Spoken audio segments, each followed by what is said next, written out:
An Edinburgh-based company is planning to change all that.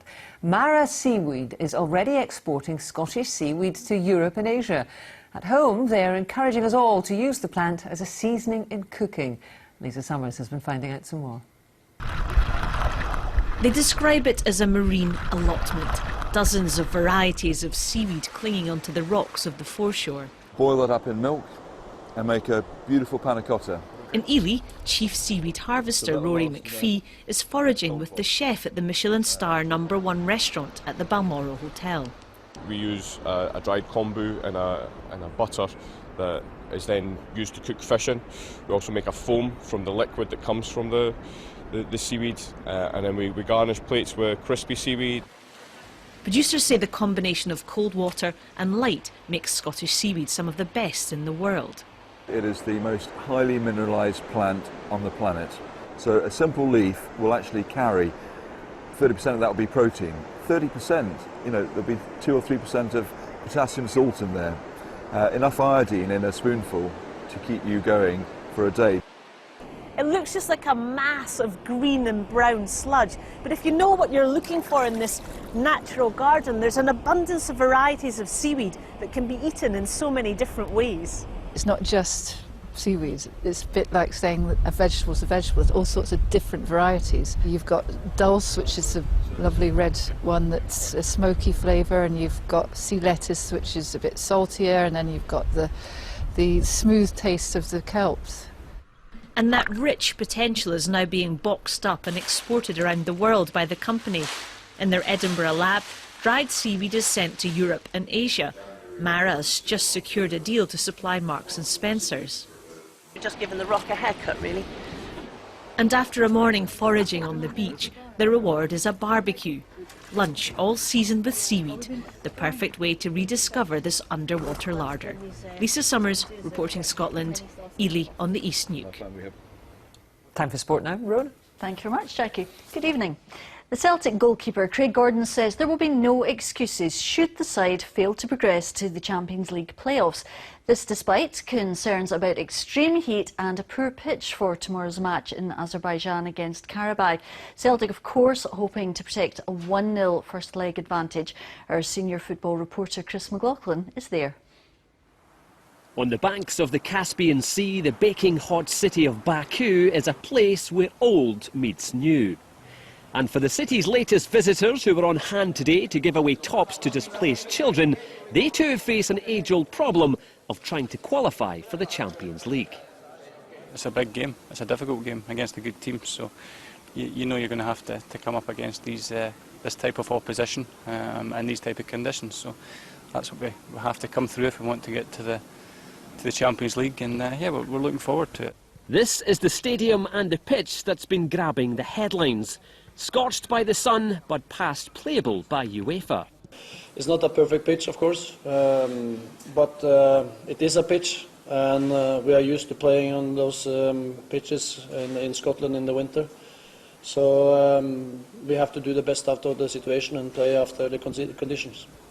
The pitch here is far from perfect, and it's something Celtic could have done without in the build-up to what is a massive, massive game. But the manager himself has said it, tomorrow there will be no excuses. No matter what, tomorrow the sun sets on the third round. What's over the horizon? Well, that is down to Celtic. Partick Thistle's new signing Mathias Pogba can't wait to bring his superstar brother Paul to Firhill to see him in action.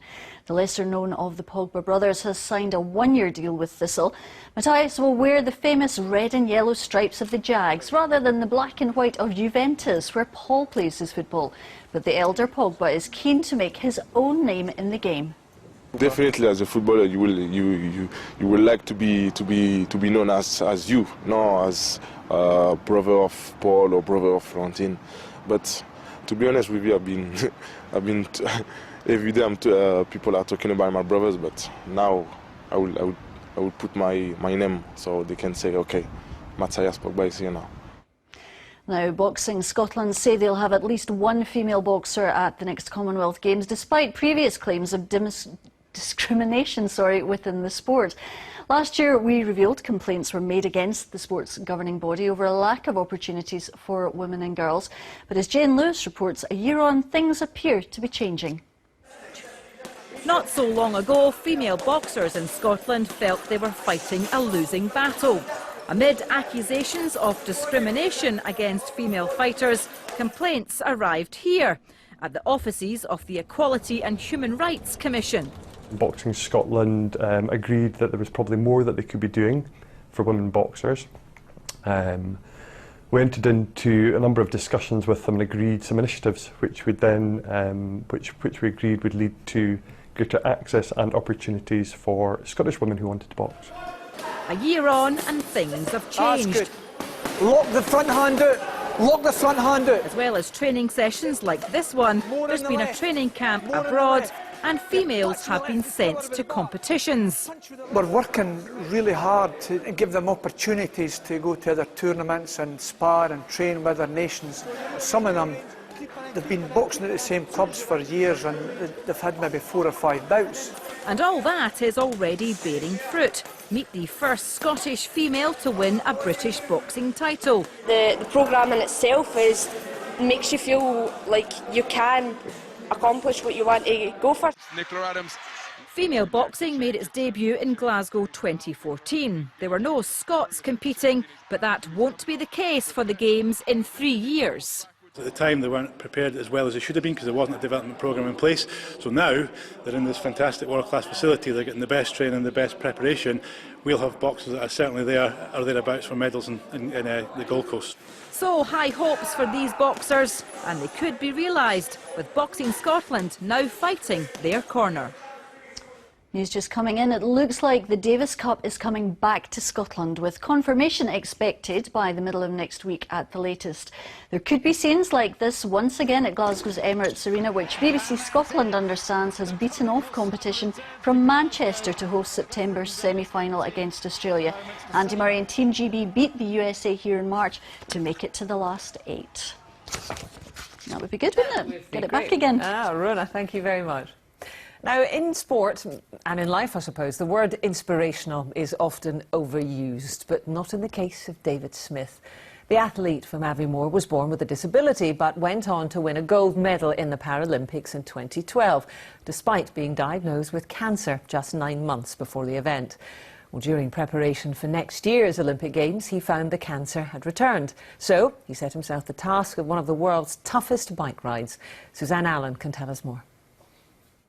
37-year-old David Smith was born with both his feet twisted backwards, but spending the first 3 years learning to walk in plaster casts gave him the motivation to want to excel in sport. All my motivation, pretty much through my whole sporting career, was people's sort of comments, well, you'll never do that, you'll never do this. Oh, I mean, just everything was about sport. It didn't matter what kind, athletics, karate, shinty, you name it. David enjoyed a successful karate career, then bobsleigh, finally setting his sights on rowing and a will to win Paralympic gold. He made the team. But just 9 months before he was due to compete in London 2012, David was diagnosed with cancer on his spine. Amazingly, he went on to win gold. And when they crossed that line, it was just absolutely fantastic. David was determined to do it again, this time in cycling, but he got the devastating news that the cancer had returned. More surgery followed, but the recovery was tough. It's not easy. Life's not easy. I'm going to push on, keep going. I'll be back in rehab soon. I'll be on that bike. So he set himself a challenge to cycle the notorious Mont Ventoux in France. After 10 hours of grueling cycling, he made it. You know, the biggest thank yous to my mum. She's been there with me the whole way. When I think that people who have had a similar tumour to me are in a chair and they can't get out, it's just like I've not taken 1 minute today for granted, even though it's hurt like hell. David is still aiming for the Rio Olympics next year. Suzanne Allen, reporting Scotland. And you can see that documentary Dead Man Cycling at 9 o'clock tonight on BBC Two Scotland or on the iPlayer. And a little later, we can see Sarah Smith with Scotland 2050. Tonight we'll be talking about the price of milk. Literally, we'll be asking farmers what they think can be done about the low prices. And we have an exclusive investigation into illegal fees that are being charged by private landlords. You can see all the details at 10:30 on BBC Two tonight. Weather now, and as they say, ne'er cast a cloot till August suit. Christopher? It's getting better, certainly Thursday onwards. Okay. Trust me. Thank you very much. Hello there. Well, it certainly was a windy day across most parts of the country. Cloudy, some showery outbreaks of rain, and staying breezy this evening with a further spell of wet weather for some. The culprit, this deep area of low pressure up towards the northwest. You can see these bands of showery rain still with us. If we put the winds on, you can see them whipping around the centre of the low and still strong at times around the west coast. You'll see over the next few hours the showers working their way northwards, some brightness towards the north of Aberdeenshire, but really overnight most of the wet weather becoming confined towards the west and northwest, a few showers developing across the south, further east largely dry, and the winds tending to ease off a touch. By the end of the night, temperatures around 10 to 13 Celsius for most. So tomorrow, and we say goodbye to the low pressure that brought today's wet and windy weather, but say hello to the next one arriving up from the south, pushing across Ireland, bringing some wet weather in towards the west. To start with, though, dry across eastern areas, some brightness around the north of Grampian, but watch in the southwest that rain turning heavy and persistent, Dumfries and Galloway, Glasgow in towards parts of Loch Harbour and the Highlands, and at times spreading further east as well. By mid-afternoon, bit of an east-west split really. The further east that you are in towards East Lothian, probably the capital, Fife and Angus, largely dry. Further west, more likely to see some wet weather, but it'll be on and off. It won't be there the whole day.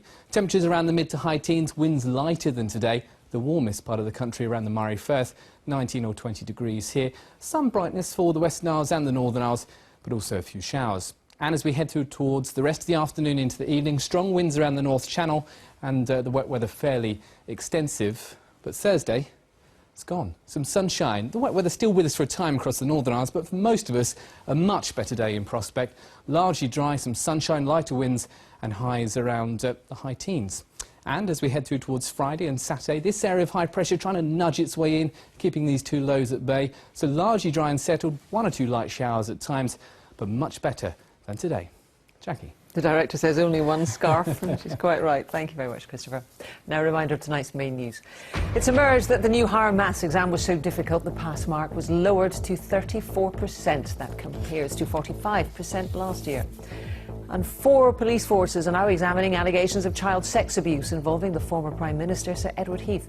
BBC News has learned that the prosecution of a brothel owner in Wiltshire in the 1990s was stopped after she claimed that Sir Edward was a client. And that's Reporting Scotland. Our next main bulletin is just after the 10 o'clock news. Until then, from everyone on the team right across the country, have a good evening. Bye-bye.